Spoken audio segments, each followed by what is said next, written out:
fact or opinion? A fact is something that can be proven. An opinion is based on someone's thoughts or feelings. For example,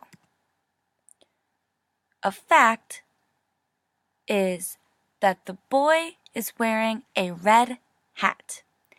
This is a fact because you are looking at the picture and can clearly see that the boy is wearing a red hat.